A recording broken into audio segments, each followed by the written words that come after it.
This is a Male Rights Activist Podcast, episode 59, where we focus on relationships, sports, and pop culture from a managed point of view. First of all, we want to thank our listeners, each and every one of you. Thank you for hanging with the fellas. What up? On today's show, we have an in-depth discussion on Antonio Brown. It's not the good discussion like just talking about football. Oh, we get into it. Yeah. We break down Bill Burr's legendary stand-up special. It was a classic. And a Dear Irby writer wants to know if it's okay for your lady to answer your phone. All that and more. Right now.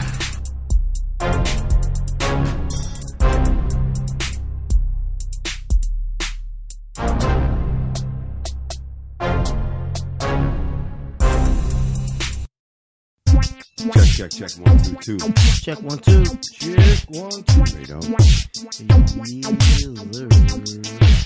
This is the MRA podcast with Kyle and Kamal. I am Kyle. I am Kamal. And we are saving relationships one listener at a time. We got some feedback, homie. Do we now? Yeah, this is from Kareem in Brooklyn. Bro, I fuck with this podcast for real. Y'all speaking the facts. Short and sweet, dog.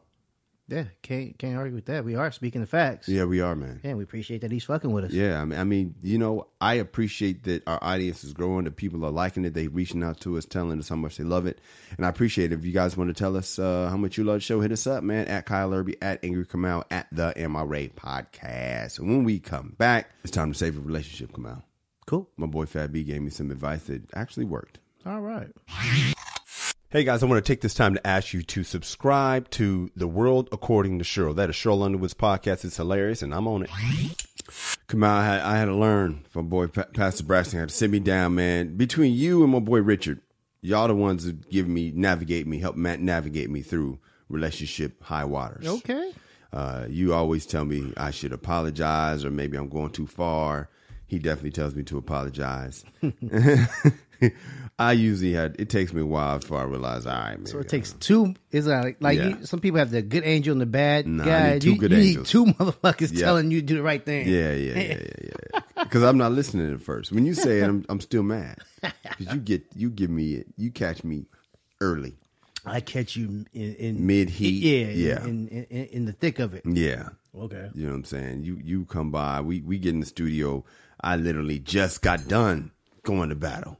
So I'm fist balled. Anyway, man, today's saving relationship, man, my boy said, all right, guys, now it's time for the lesson of the day. He's talking about quality time. And he hit me with this, and I said, man, say that again. I had to pull over. Write this one down. He said, just because you're in the same room together, that does not qualify as quality time. I was like, wow. That's always thought it was.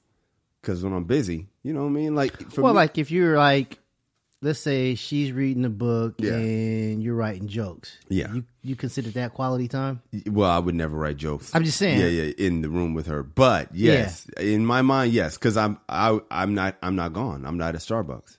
I'm not off at, you know. So the proximity. The proximity is what it's like. Hey, look what I've done. All right, I'm going to work from here today. That's quality time. And no, that's not. Actually, that's not at all. Yeah, I could have told you that. Yeah, well, you know, you probably did. My boy says you got to shoot for that quality time once a week. Schedule it, plan it, watch a show, cook a meal. You know, maybe you guys have a show you watch together. I try not to watch a show with the lady. I don't like to do that because I'm a lot more diligent about my show watching. Yeah. And I don't like getting involved with a partner that's suspect. You feel me? Oh, I'm there. Yeah. I'm with you. Yeah. Like my partner is definitely suspect. Yeah. When it comes to like watching, and so she'll try to pull some bullshit like, you know, well, I have to go read to the boys, so don't watch it right now. So I can't really watch it because she's doing something that's like, it's beneficial, but at that point, I need to watch Snowfall. I don't care about that boy's literacy right now. Because you have your priorities right, Kamal. That's all I'm saying. I just don't care. I don't really want to. I can't stand that stuff, dude. I don't like watching a show with the lady because, like I said, I'm going to get through it. And she's going to bullshit it. She's going to be like, well, you know, she's going to have reasons and reasons why she couldn't watch it. And us watching it together is tough because we don't, our schedules don't always conflict. But what my boy's trying to say is schedule a time. This is when we're going to watch it. We're going to do this together, and that qualifies as quality time. All right. Well, I'll give you some advice on top of that advice. Come on.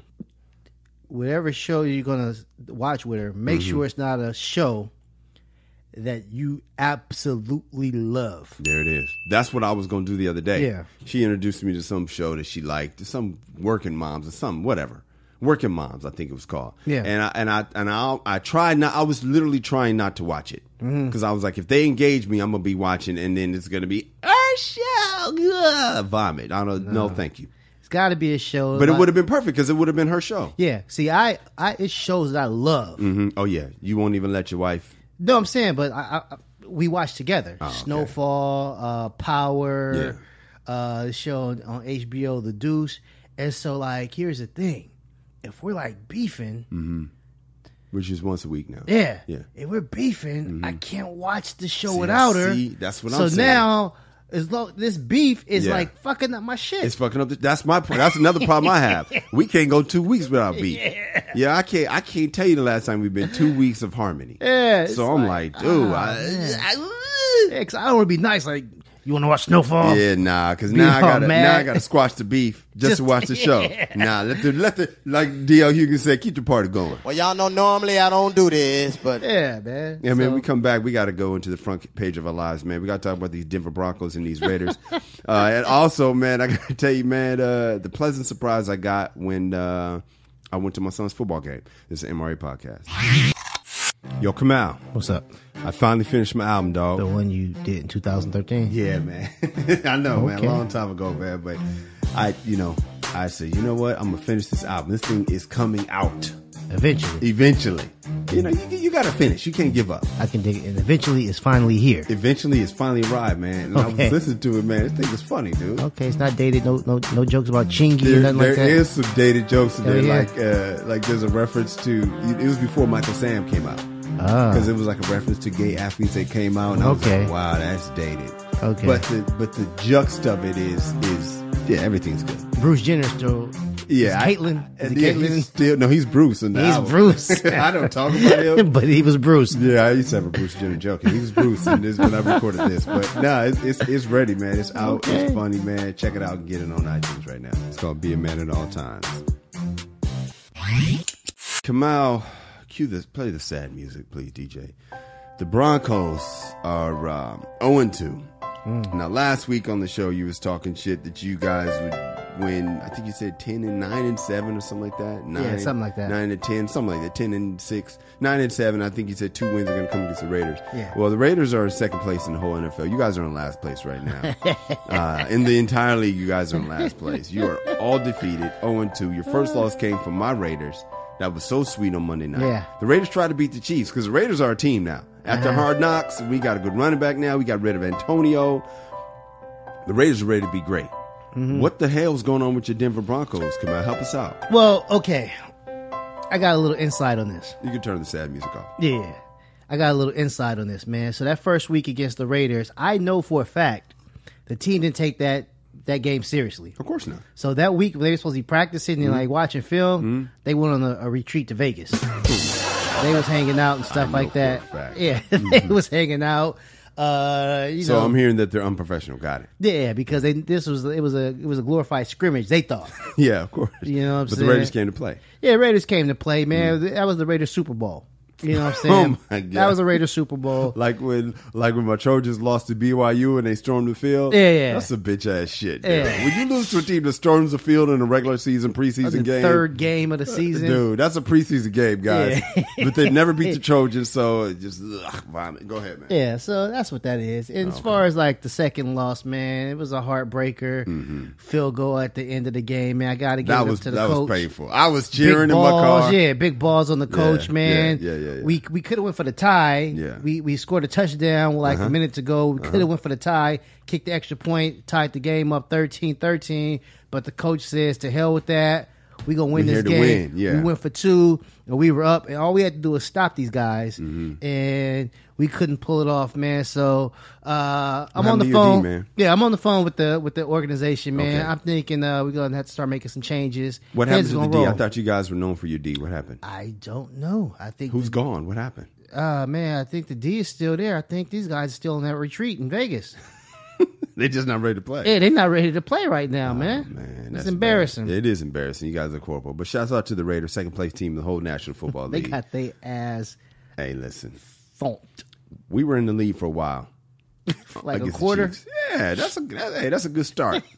But then Mahomes was like, okay, whatever his weird ass voice. He's like, okay, it's time to ball, and he balled out. Kamal, this weekend was my baby girl's birthday, man, and thank you for coming out to Raging Waters. We celebrated her. Very intimate family gathering. Yeah, man, I was surprised it was just us. Yeah. Yeah, I thought I was coming about to see like a party of people and stuff no like party, that. bro. Yeah, man. Finally, the way I've been trying to get this done from the very first birthday. No party, just go somewhere. Yeah, and the kids enjoyed it. Yeah, They man. enjoyed it, man. I enjoyed myself. Yeah, man, your boy was having a good time, man. Your boy was so mad. I don't know if I told you this, man. Your boy was too tall to be in the kiddie area, and he was hot. Oh, for real? Yeah, when you left. Oh, Yeah, I didn't know that. Yeah, he was hot. I didn't know you guys even went. I thought that because maybe that's why he wanted to bounce when you guys bounced, Yeah. because I was like, all right, you go to like the little kiddie area. Maybe he already knew. He didn't want to like disappoint me like that. Dad, I got something to say. Yeah, let's just go. If that's my option, going to the kiddie thing, we might as well go right now. Man, Raging Waters got this water slide roller coaster, the rocket, whatever. That shit was fabulous, wasn't it? Yeah, that was great. That shit was dope, man. Man, here's the thing about it. What's up? The only negative about this What? was we were leaving. My son, I said, "Did you have a good time?" He said, "Yes. I want my birthday party here next year." I'm like, God damn, son. Okay. Birthday party? Or you want to go here for your birthday? Yeah. Two different things. Yeah, there's two different things, man. Because Two the party different means you got to pay for it. That's two different bank accounts. Yeah, you ain't lying. Yeah. Hopefully by then some stuff will be sold and things like that, man. Yeah, I'm already looking into it, man. I'm like, that's maybe that'd be like a long term goal. It's like if I'm able to give my son a birthday party at Raging Waters, I'm doing okay. There you go, man. Yeah. You got to set your goals, man. And speaking of your boys, man, I went to my son's game. So first of all, my son he plays for Mount Sac and played against Long Beach. Dog. Oh, at Raging Waters, I broke my phone. Yeah, dude. So remember last time we were in Palm Springs in the water park? Mm-hmm. I had my phone in there. I got pictures of you booed up and all that shit. Yeah. So this time I had my phone in the water too. Got warned too. This black lady was like, "Hey, you don't want to do that with your phone." I'm like, "We good." No, what? Dog. I didn't realize that your phone ain't waterproof if it's cracked. My shit is dead, dog. It hasn't been. It's sitting right over there. We put it in the rice, the ICU, the RICU. Nothing, dude. My phone is gone. Damn. So after the Raging Waters, I went to Long Beach to Veterans Stadium to Jordan's Mount Sac versus Long Beach City, right? And dog, I had to get there with no GPS, which don't sound like a big deal, but I don't remember how to get to Veterans Stadium. Oh man. I got there like an hour late. I had to try to remember how to get there. This is so 1998 of you guys. I know. It's like, dog, I didn't know I had to print the directions. Like MapQuest. Yeah, I even went, dog, it's so weird driving somewhere with no phone. That's funny. And thinking your phone's going to work. That's MapQuest is probably what they rely on. Just they hope somebody's phone is broke. Yeah, pretty much. Yeah, pretty much, dude. But dog, I couldn't find it. And then I went to a gas station. They didn't sell maps. Not the dude. Dog. Yeah, who would sell a map now in I know. 2019? I know. You don't need it. So I was just like, dude. It's like a Thomas Guide. All that stuff is going out of business. Yeah, I know, man. So, yeah, literally, man, I had to get there. But when I got there, man, I got a pleasant surprise. My son was there. My youngest boy, my high school freshman, was there. They came out from Texas to watch Big Boy play. Wow. Yeah, man. Yeah, saw wifey, saw my son. I didn't get to see my daughter, but I got to see, her family was there. And, man, enjoyed myself. And they won. They beat Long Beach City, which is big because me and Long Beach, we haven't gotten along. When I was at Eisenhower, we lost to them for the first time in school history because we used to smash Long Beach Poly. Because, back when we were stacked, your day, we killed them. But my year was the first year they beat us, and then they beat us in the playoffs. And then in track, I went there and got eliminated in the hurdles. That was my CIF in the CIF championship. Goodbye. Go home. And then in Mount Sac, we lost there. So to go there and see my son and them put them things on them. And my boy got like 7-8 catches, man. He had a good day. Oh, yeah? Yeah, man. Yeah, Okay. so I felt so good about that win. And I got to see my son, man. So that was happy time. Always a positive. Always a happy time. Man, we come back, man. We got to talk about Bill Burr's special. This dude, Dave Chappelle, he opened the door and Bill Burr came and kicked it down. Hey, come on, we got listeners all over the world now, man. Yep. And I was wondering, man, I wonder what the people do while they're listening to our show. I know we got a guy in the Navy who's in Spain. He listens. We got a lady that drives a Lyft. She listens while she's driving her Lyft and has her customers listen too, which is absolutely hilarious. Cat in Brooklyn listens while he delivers some fish. Okay. We want to know from other people, man, how do you listen to our show? What are you doing? Hit us up on the social media. I'm at Kyle Irby. I am at Angry Kamal. And let us know what you're doing when you listen to our show. Kamal, what are you doing when you listen to the show? Man, I'm usually chilling, man. I take the train to get my son from school. Oh, you do? Yeah, man. So I get the headphones on and I'll listen to it front and back. The problem is I'm coming back. He wants to talk. I'm trying to listen. So I have to, try to act like I'm paying attention to him. I'm really listening to my words of wisdom. That's good, man. Yeah. Pretend like you're listening to your son while you're listening to the podcast. That's one way to do it. I usually listen to while I'm cleaning the house, man. I pick... Go ahead. Domestic work? Yeah, man. Oh, come on, dude. I wish I didn't have domestic work, but yeah, man. I usually listen to if I'm washing the dishes or folding laundry. I listen to any kind of thing that I don't have to think. Yeah, and I just get to listen. But I want to know what are the people listening? What are y'all doing? Let us know.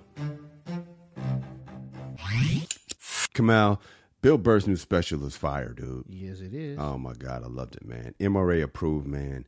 This dude right here, Kamal, he really says things that I wish I had the pen to say. Because I had the idea to say it, but I don't have the delivery to say it. I don't have the balls to say it. Hilarious.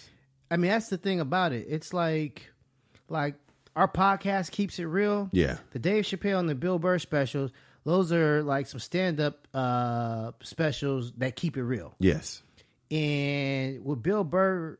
What he said needed to be said. Yeah. It was like some things that was like, oh yeah, women need to hear this. Yes. People need to hear this. Yes. And I mean, I was blown away. Like you said, Chappelle got it started. Yeah. And so it's like once he got it started, Bill Burr ran through the door, and hopefully that door remains open. Yeah.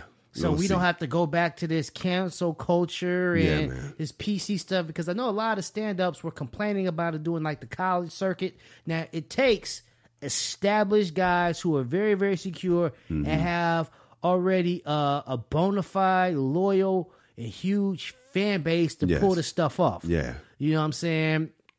And so they don't need to go to like the college circuit. They don't need to do like corporate stuff. They can do... big events, big venues, and people are going to come see them. Yeah. And that's all they need, and they can tell the truth that needs to be told. Yeah, man. He talked about, I love when he went in on the white women for how they basically, going in on the white man. He's like, hey, man, you're in the jacuzzi right next to me. What is going on here? You know what I mean? And he talked about unchecked power. How basically, if she says it, it happened. He talked about sexual assault, which we will get into later on with Antonio Brown. Yeah, it's basically like, no matter what, you believe him. Believe all of them? Yeah, he was like, maybe 88%. Yeah, and that's my thing. Yeah. Just because somebody's accused doesn't mean they did it. Yeah. Especially Bill Cosby. Hilarious. Now, you taught me something that he did, man, years ago. Yeah. Because we talked about before the show about how he did the special in London. You say you didn't like that he didn't do it in U.S. soil when he went in on Michelle Obama. Yeah. My thing is, you told me this. You said you have to make the crowd know it's y'all against them. If you're going to talk about a sacred cow, you have to get their agreement. And so the fact that he was in London is saying, man, my country's tripping right now. Okay. So it was a report. Let's laugh at how much they're tripping. Right. Because London's the same damn way. Yeah. You know what I mean? But the way he he positioned it early in the special. Was like he got in, started talking about Bryan Cranston. That was his, he opened with Bryan Cranston, like how ridiculous it is that they said they wanted an able-bodied person to play a paraplegic. Yeah, people were giving him shit. Some people gave him shit because he was an able-bodied person and he played the role of a paraplegic instead of actually using a real paraplegic. Yeah, quadriplegic. Yeah, quadriplegic. Yeah. That's the thing that's going on right now. So at first, a lot of parts, like white people will play every single part. Oh yeah, even black people. Yeah, they would play black people. They would, Al Pacino's played a Cuban. He's played a Puerto Rican. That's crazy. Oh yeah, he's not Cuban.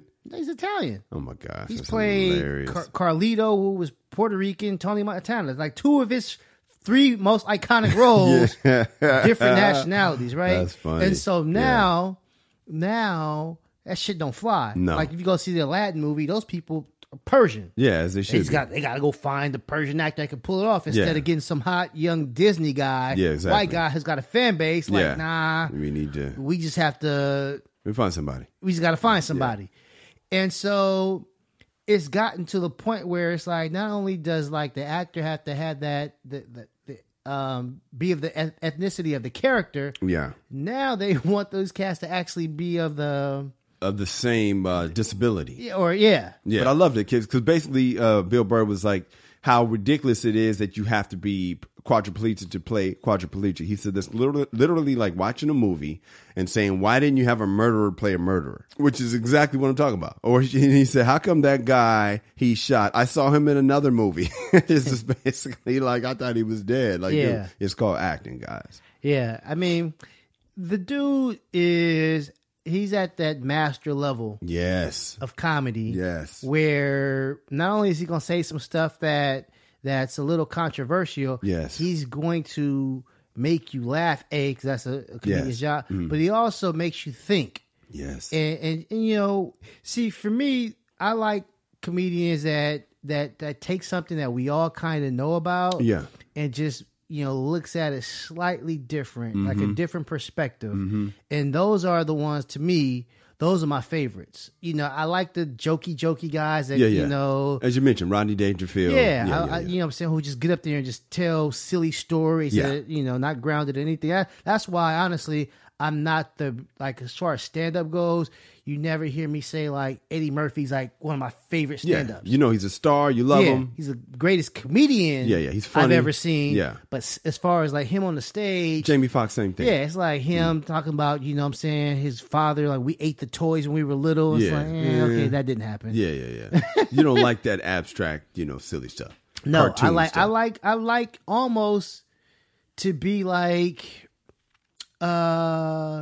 going to like a lecture. Yeah. With the jokes in there. Yeah, with jokes. Yeah, which is what I would love to do, man. Yeah. And to me, what makes this guy a master of it is what we do on this podcast is we keep it real, right? And occasionally you guys are going to laugh a little bit because I've heard people say it's funny. But they've got jokes coming every 5 seconds. It's a laugh line. Yeah. And that the mastery to say something so real.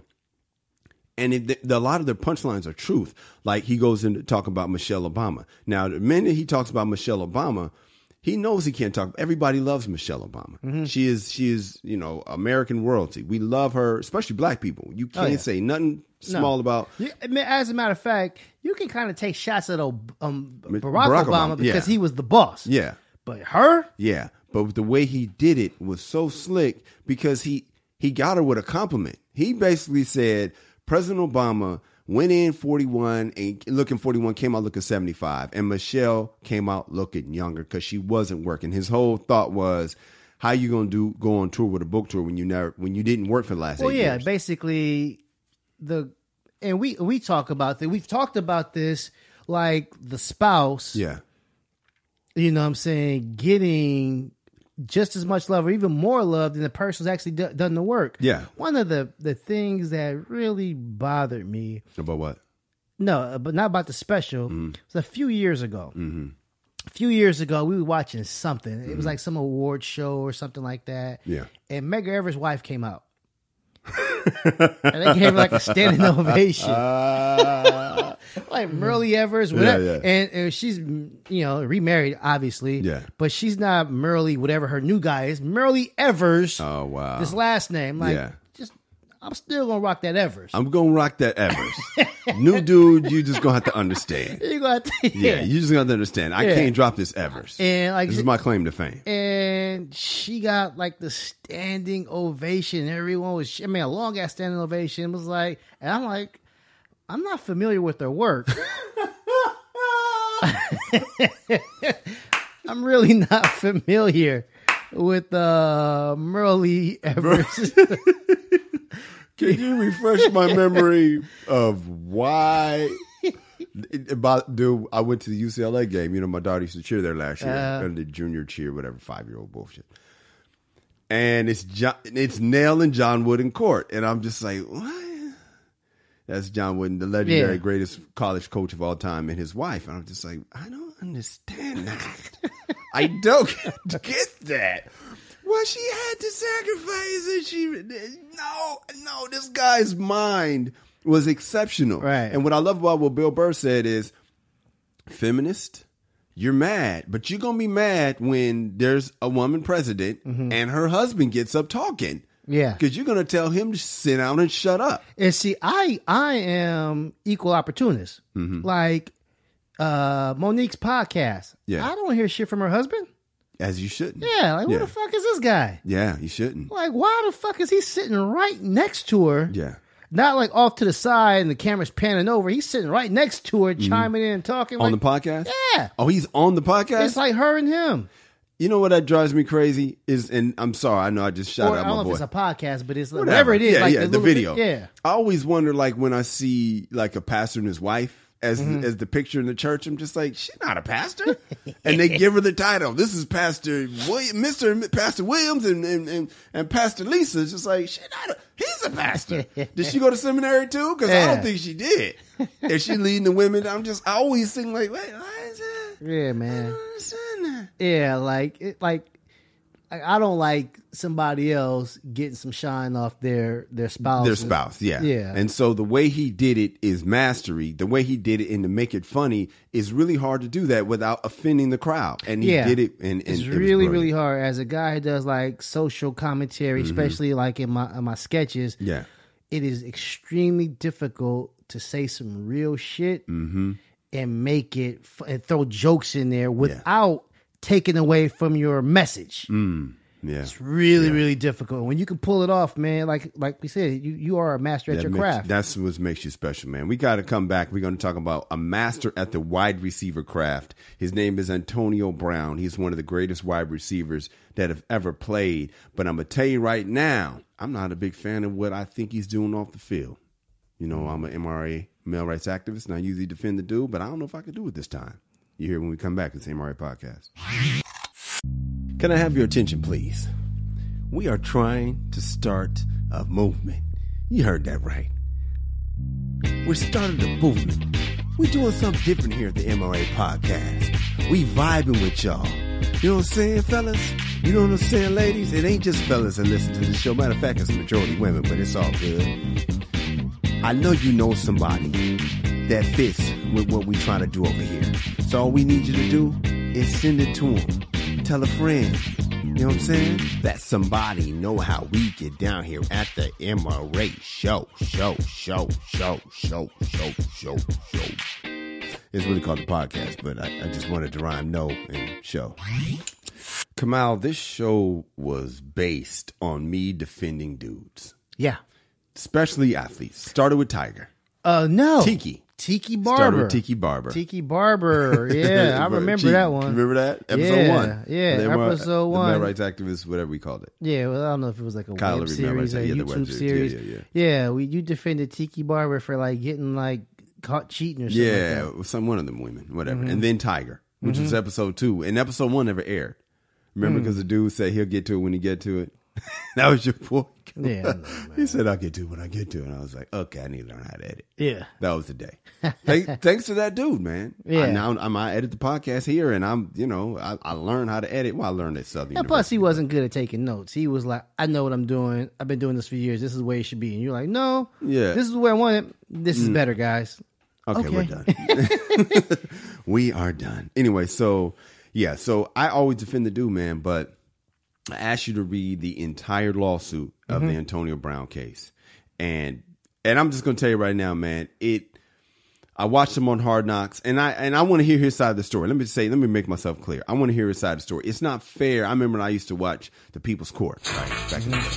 I would hear one side of the story, and I'd be like, all right, we're good. I'm ready. I already know. I got my verdict. Yeah. And then I'd hear the other side of the story. I'm like, I guess the other person's wrong. So when I hear her side of the story, man, he don't look good. It makes him sound really bad because according to her lawsuit, she's saying that, she was she was a personal trainer, right? Mm-hmm. Well, first of all, they met back in school. Yeah, she's a gymnast who opened up her own studio, and he asked her to train him in certain exercises to get improve his flexibility that a gymnast would know what to do. Yeah. So she wasn't a personal trainer. No, but it sounds like some bullshit. Yeah. Because they go way, way, way back to Central Michigan. Mm-hmm. Okay. And then according to her, years later, he hits her up on Facebook Messenger saying, what's up? And here's the thing, fellas. You know the routine of when this chick you always wanted to smash and you kind of still thinking about her, right? Mm-hmm. So he hits her up, this is all according to her. He hits her up and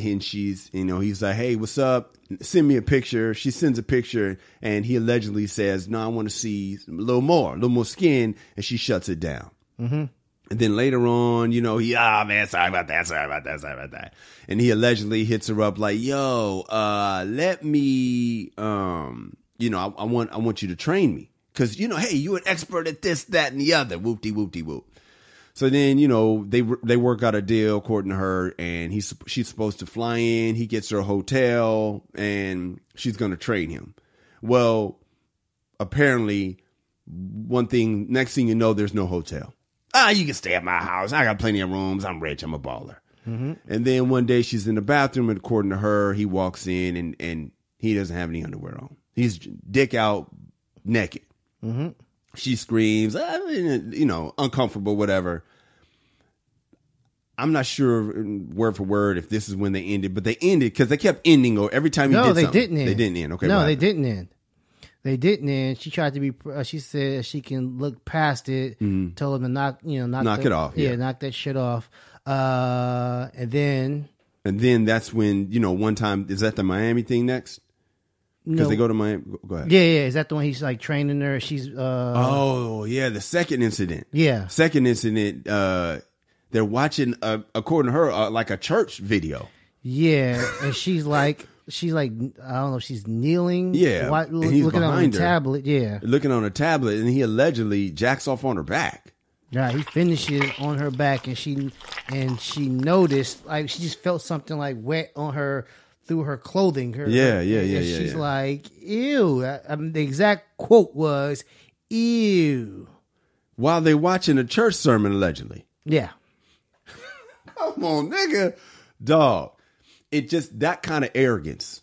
Mm-hmm. See, when Antonio said that the whole helmet thing, for those of you who aren't following, Antonio's whole offseason, he was dealing with the helmet dispute, right? He was mad that he couldn't use his helmet. So he's on Hard Knocks on HBO. If you didn't see it, you get a good look at it. And at the end of this whole dispute, he ends up getting an endorsement deal. And so what he says is, fooled y'all, hack like a helmet dispute, but really, I just wanted to get, he tells everybody, this was the plan all along, y'all. I got me an endorsement deal. So stuff like that's nigga, that was kind of whack, dog. I'm not saying that means he did this, but the jack off on the back seems like some stupid shit that he would do. Because he's, to me, known to do stupid shit. Now, this is a big leap, when he was a Pittsburgh Steeler. He's filming the goddamn post-game speech from his coach that his coach don't want him to film, and he's posting this shit. They lost, right? Yeah. It's a loss, so the coach is probably keeping it too real. Too real. And this nigga's smiling, looking at the camera while he's posting this shit live. There's a cluelessness. That's like, nigga, how do you not know that that's not okay? Yeah. Go ahead, man. No, I mean, see, stuff like that. See, Antonio Brown and the Chad Ochocinco's and all these guys, man, Odell Beckham. Yeah. I think they're smart. Yeah. They're smart enough to realize there is life after football. Yeah. I need to make myself famous. Yeah. Because this football is not going to last long. My money's only going to last a certain amount, right? So when I'm 33, 34, 35, and the football checks stop coming, Yes. I need to be able to still make money off the shit I did on the field. Yes. You know what I'm saying? And so some people go away like Calvin Johnson. They love Calvin Johnson. Calvin Johnson was a constant professional. Calvin Johnson walks through the airport. 99.9% of the people wouldn't know who the hell he was. Yes. You know what I'm saying? One of the all-time great wide receivers. Yes. You'll know Antonio Brown because he got that dumbass blonde mustache. You know what I'm saying? Yeah. He's in a bunch of commercials. Yes, he was. You know, he was and stuff like that. So the antics, as annoying as they are, Yes. They're and calculated. distracting as they are, I believe they are calculated because, like you said, with the helmet thing, he got an endorsement deal with the helmet. Yeah. You know, some helmet company. And so I think that's what that stuff is, man. It's like you play a sport where you wear a helmet where your face is concealed from the public. So most people don't see these people unless they're like the quarterback and stuff like that. Big Ben. You know what I'm saying? Honestly, I don't really know what Saquon Barkley, I don't know what he looks like. I just know his legs are big. Yeah. Yeah. That's the second year running back for the New York Giants. You know what I'm saying? So it's not like basketball where you see them. Everybody knows what Dwight Howard looks like. Right. Yeah. So football is a little different. So I think like people like Antonio Brown realize that, and they're as annoying as it is, as distracting as it is, I think it is calculated. I don't think it's dumb. All right, so let's take a break. When we come back, I know we have a different take on this whole thing, and I'm going to let you get in on your take because we haven't even got to the sexual assault part. But I mean, two things. We ain't got to the rape part yet. The rape. So we're going to take a break and come back. Kamal's going to win. This is the MRA Podcast. Are you yelling at your radio right now? You know, what the hell you saying? You wrong, Kyle. You wrong, Kamal. Yeah. Or right. That's what I'm talking about. Word. Yeah. Hey, then tweet us. Stop what you're doing unless you're driving. Stop what you're doing. Hit us right now. Respond to us. You know, just talk to us right now. Let us know how you feel. I'm at Kyle Irby. I'm at Angry Kamal. Or you can hit us both at the MRA Podcast and let your voice be heard. Yeah, man. You know, so we'll read it. We might even respond. And you just might hear it on the show. Yeah, man. Be a celebrity for a day. Yes, man. Just stop what you're doing. Hit us up, man. You'll get a response. Yes, sir. I could hear some of my audience like, man, are you really not taking this dude's side right now? And I understand, and I don't want to make it seem like I'm not taking his side or I am taking his side. But what I'm saying is, and maybe it's because when I saw the girl, and I'll admit it, I might have been biased. Beautiful young black woman.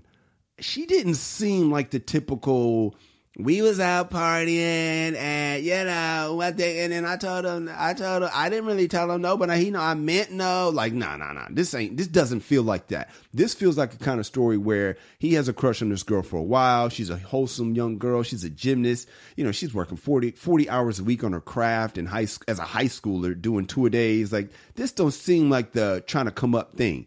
She did ask for money. We're going to talk about that later, but it seemed like she was trying to, maybe her intention was, I need an investment into my gym. So maybe I'm biased, but when I started reading everything she said, I was like, because at first I was like, man, here we go, another woman trying to get a brother. But then I started reading, I was like, oh, this kind of sounds like some stupid shit that the guy I know in the media would do. Now, the rape part, I don't know about that. But the first two things, I was like, yeah, that sounds like some stupid shit he would do. And before I pass the mic to you, there's this one last thing. So Sports Illustrated this week came out with another one. Did you a painter? Did you detail the rape though? I haven't gotten to that. Okay. I don't even want to talk about that part. Okay. Because I'm just saying this type of shit. I don't want to get into that. Okay. I'm saying this shit seems like some bullshit. He said this woman, he commissioned this woman to come paint in his house, right? And she said, I was 40% done on the second day and I'm on my knees painting the bottom. He walks up to me butt ass naked with a hand cloth covering his penis and starts having a conversation with me.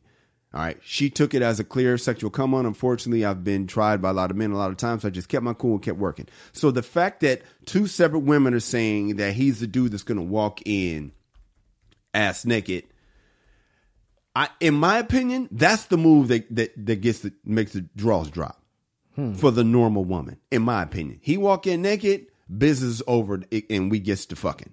Mm-hmm. That's what I think he's used to as being a celebrity, cut up, rich, chocolate celebrity, when women see that full chocolate naked, I'm guessing that there's a pattern of they're ready for business is over, let's fuck, then we can get back to work. That's what I'm thinking he's used to, and certain women are not having it. So then just quickly on the rape part, allegedly they went out, he arranged to go out with old girl, the gymnast, and he allegedly pushed her down, raped her while she said no, and then the next day was like, you made me feel like a rapist.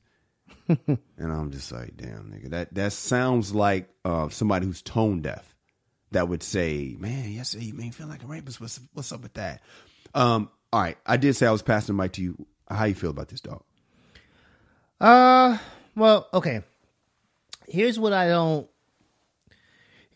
mean, like we talked about believing, just because of the accusation. Yeah, because of the accusation, you have to believe women. I'm not with that shit. Yeah, and for this one, it's like, I think there's two sides of every story. Let me explain. I'm not saying she's telling a story or a line or anything like that, but let me explain why some people, myself included, might be a little bit dubious in these claims, or makes it easier for somebody to distrust her. Yes. Okay.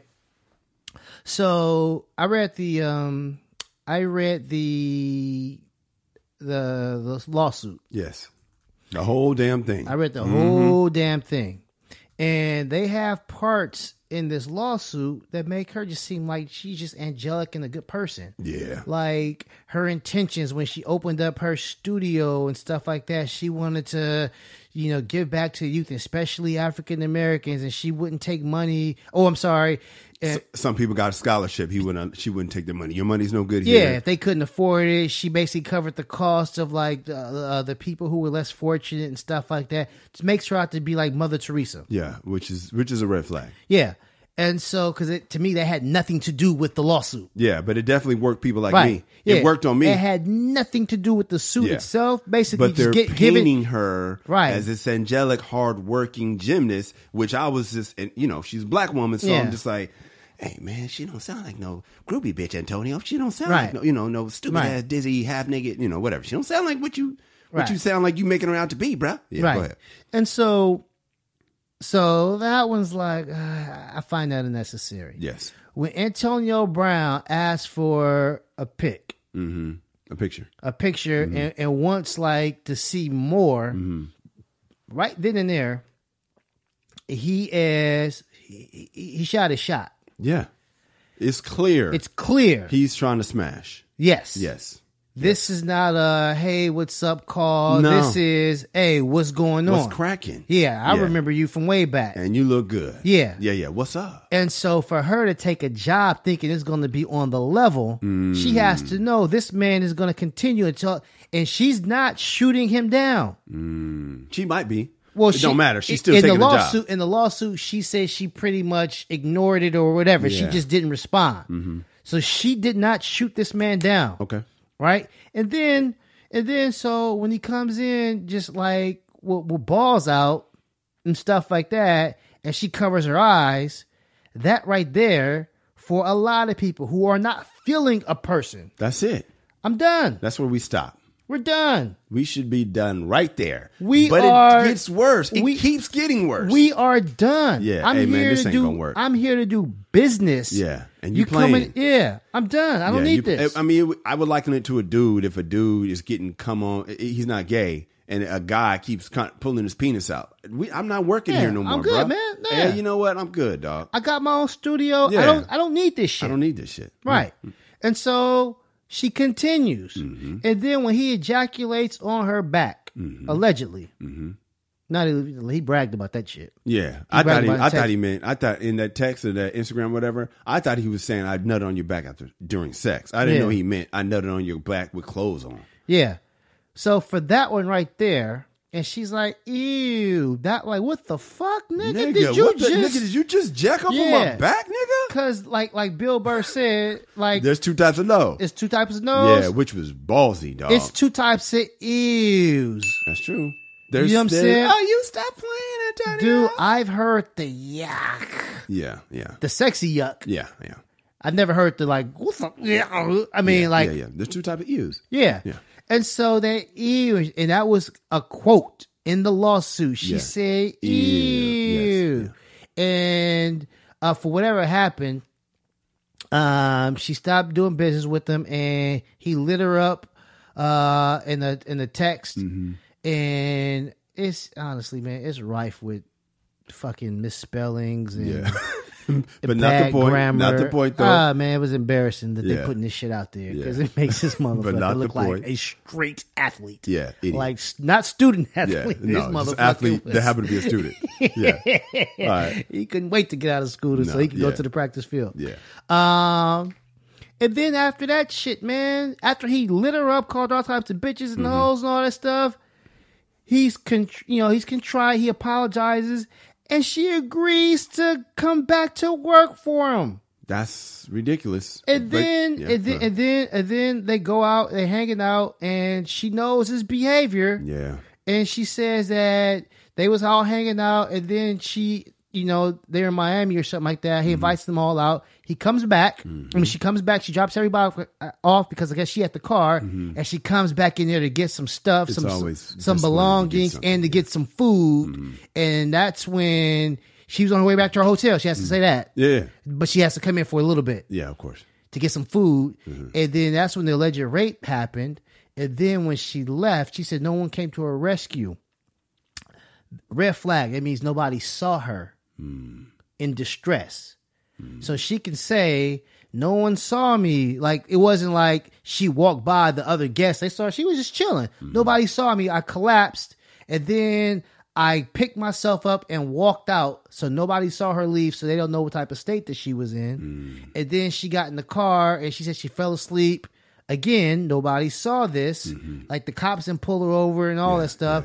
And then she spoke with some people. And then a year later, I think she made the claim. And so if I was a dubious person, if I was part of Antonio Brown's counsel, a year is a long time to get your story straight. It's also a long time when you're struggling and you show the thing. You don't know who to tell. Nobody's going to believe me. I feel bad about this, but is it my fault? All that this shit. At the time of 2018. Yeah. So she allegedly tried to reach out to Me Too people. But that was after. That was like a year later. Yeah. This ain't 1974. Yeah. Ain't nobody blaming the chick now. No. Yeah, some people are. I mean, but for the most part. Yeah, now this is a female-friendly time. As friendly as it's been ever. If a motherfucker raped you, this is the perfect time to make to get that motherfucker to get justice brought upon him. Yeah, this now is the time. Is the best time in history of the world to see him get what he deserves. But we don't know what victims go through that make them not something. There's a through line that makes several victims not say anything right away, and we don't understand because we're not that. We've never been that. We never will be that, most likely. So we don't understand that feeling of like, what makes them not? I know, because... You know what I mean? Something makes them... There's this shame, there's this depression, and she allegedly has all these symptoms of rape victims, of a rape victim where she's just like, my thing, dog, I just have no tolerance for that shit, man. I talk shit about women and all that shit. I hate when they, get entitled. But that entitlement to take the ass, to me, is a line that's just nah, bro. Oh, yeah. I mean, Antonio Brown definitely seems like a cornball. He seems like, what I'm saying, he might have been like the man in high school, but he ended up going to Central Michigan, and he was a 6th-round pick and stuff like that. Yeah. So he's finally the man. And he thinks he can do whatever. It's like people who were the man their whole lives. Like somebody like Reggie Bush. Reggie Bush ain't never getting caught up in no shit like this, man. No. Because he knows how to be around chicks. He's been around people. Like he can tell the vibe. Antonio Brown just thinks, hey, I'm a superstar. Here's my dick. Is this the way it's supposed to be? You know what I'm saying? Exactly what it is. And it's like, yeah, man, he's an asshole. I don't necessarily think he's a criminal. I don't know if he is or not. I hope he's not. Yeah. I hope he's not a rapist. Right. Because that's why I'm trying to treat these as separate things. I'm not really trying to talk about the push her down and the rape part. I'm talking about the other 3 incidents: the jack off, the bathroom, the painting dick, all that. I don't know about the rape part. I don't want to get into that. I can believe him walking around the house swinging. Yep, I can believe that. I don't know if I can believe that he would masturbate on somebody's back. I can believe that. Not while she's watching like some church stuff. That audacity, Kamel. That's what I'm saying. This dude is audacious, though. But I say that one is hard to believe. Who records their coach and puts it out there? Two coaches record it. It's like the what are you doing? Antonio keeps doing things that make me say, nigga, what, nigga? Honestly, man, I thought it was the CTE. That Montez Burfict hit. Hilarious. Really, because it's like all of a sudden he seems like a different guy. It's like, what is your problem, dude? Yeah. What are you doing? And that's what I'm saying. I don't know if he did it. I hope he didn't do it. But I constantly find myself saying, what? What are you doing? I hope he didn't do it. Well, the thing about it is there's no amount of evidence.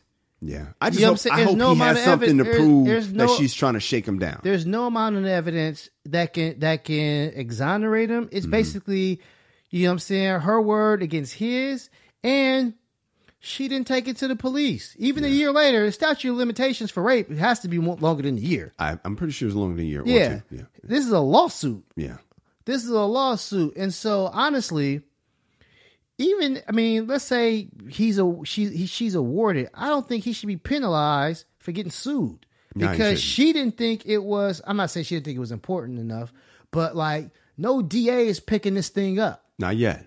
But you saw the Surviving R. Kelly shit. Once motherfuckers shine light on it, I promise you a DA is going to be trying to have a conversation with him.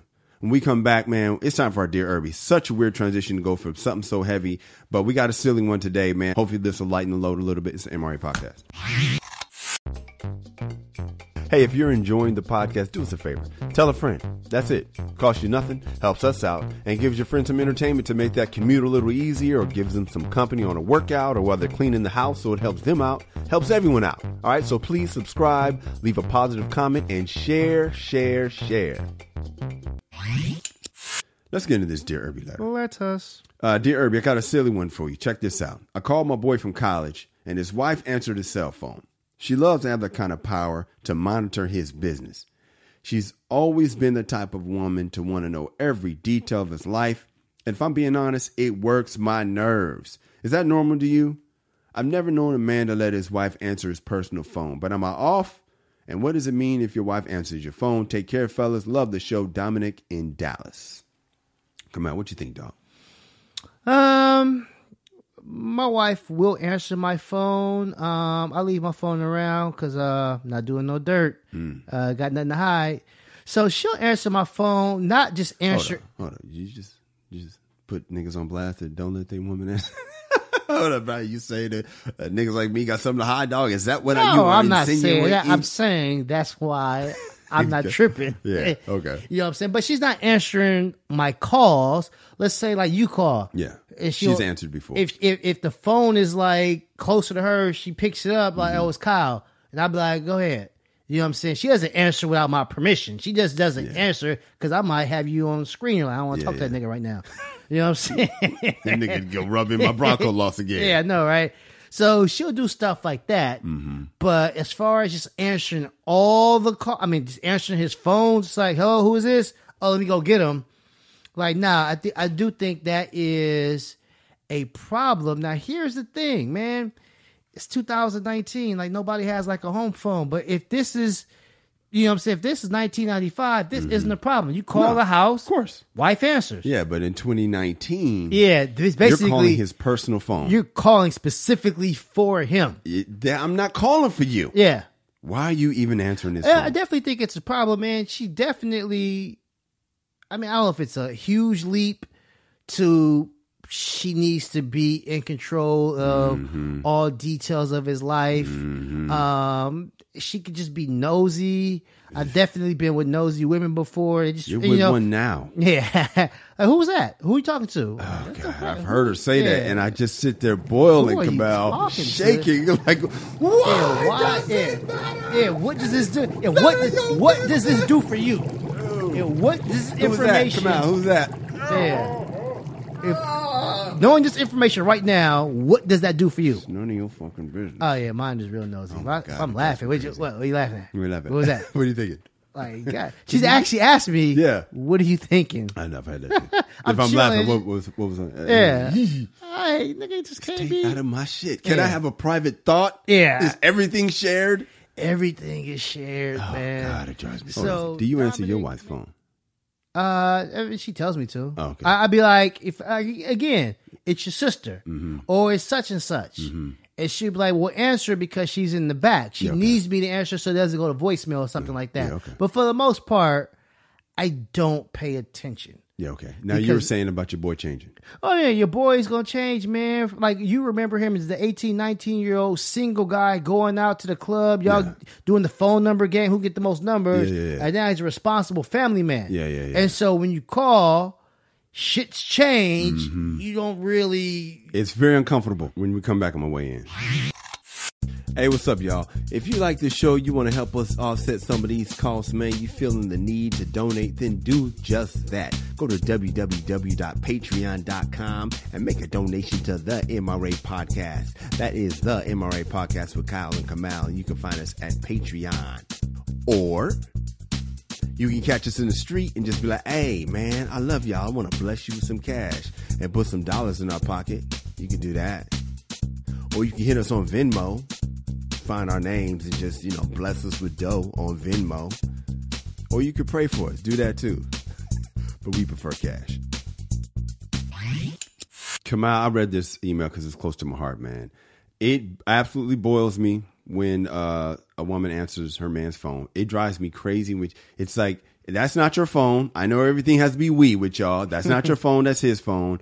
But if he asks, anyway, you said the part about I have nothing to hide. Now, I get it, and I have nothing to hide either. You know what I mean? Because I have a bad phone. But no, I'm joking. I do not have a bad phone. But some dudes do have a bad phone. I literally do. I don't have a bad phone. But some dudes do have a bad phone. So it's like, hey, man, you can answer all you want. You ain't going to see nothing in that phone. Because you don't know where my bad phone is. Now, if you ask my bad phone, we got a problem. Yeah. We got to talk, and I don't want to talk. But the question was from Dominic, what he asked. He said, I've never known a man to let his wife answer his personal phone. Am I off? Yeah, you're a little off because these days, a lot of dudes, they do it. I've seen it. So yeah, and when you don't let her answer it, it does look a certain way. But when you have a woman who wants to answer it, I'm usually not with the type that asks to answer my phone because it just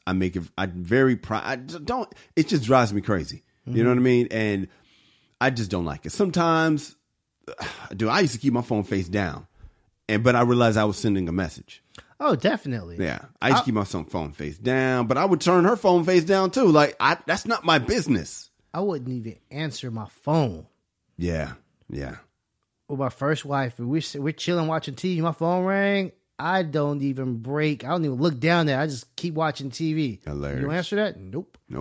Don't even care. Don't even care who it is. So, it does send a message, man. What kind? It says, what does it mean if your wife answers your phone? It just means she's comfortable with you and because she wouldn't do that on the first date. So she's comfortable with you. And that's pros and cons of that. Women want to be comfortable. And so I guess it's a case-by-case basis, Dominic. I personally, it would make me cringe if a lady tried to answer my phone. I don't care who it is. Anybody. I don't like it. And I guess Dominic is the same way. Come out, it doesn't drive you crazy. Well, no, it would drive me crazy if she had to answer my phone. Oh, okay. You know what I'm saying? But for the most part, if I'm getting out the shower and somebody's calling me, you know what I'm saying? Help me out. Answer it. She's helping me out. Yeah. So, fellas. But in that same breath, she probably is nosy as well. She's nosy. Yeah. Fellas, I would highly recommend you to let your lady answer the phone. It gives her a sense of security. If you're a player and you in the game, have a bad phone, dude. Let your lady answer your main phone so she can feel like nothing's going on. And whatever it is, don't fucking freak out. Yeah. When that phone rings and you're try not to freak out. Yeah, man. Because that's messy, shit, dude. Yeah. Fellas, it's messy if you got your business going into a way that you can be easily caught. So, keep your game tight. Kamal says that all the time. Keep your game tight, man. You should not flinch when your phone rings. That's 1996 shit. If you guys have a Dear Irby letter, send us an email at dearirby@themrapodcast.com. That is dearirby@themrapodcast.com. Where can we find you? I am at Twitter at Angry Kamal. I am at Kyle Irby, KYLEERBY, at the MRA Podcast. KyleIrby.com is my website. You can see some of my commercials, some of my comedy videos at the MRA Podcast. That's where you can find every last episode we've ever done. I've had some people ask me, tell me that they've missed episodes. My dad was telling me he missed some episodes, and I was saying, Pops, just listen to the last episode. You don't have to catch up. You know, it's not a serial. You know, I missed it. I don't know what's going on. Nah, I mean, if you want to go back and listen to them, great. But just listen to the latest one and then catch up when you can. But don't feel like because you're going to always be late. Yeah, and we didn't change our philosophy. Yeah, you ain't missing I didn't shit. evolve. Yeah, no, you ain't missing shit. But just catch the latest episode. And plus, they're always getting better. So catch the latest episode. When you got time, catch the old ones. And my cousin Marcus was saying, you know, he was far behind. He fell behind. I'll say the same thing. Catch the latest one and go to MRApodcast.com. Because on some apps, I think iTunes, you can only listen to 10. So if you want to go back and you just want to binge us, because we have 59 hours of content coming out. Can you believe that, dog? That's a lot. So you take a long trip, you really want to catch up, go to themailrightsactivist.com. Ladies, we love you. Fellas, be a man at all times. Deuces. MRA.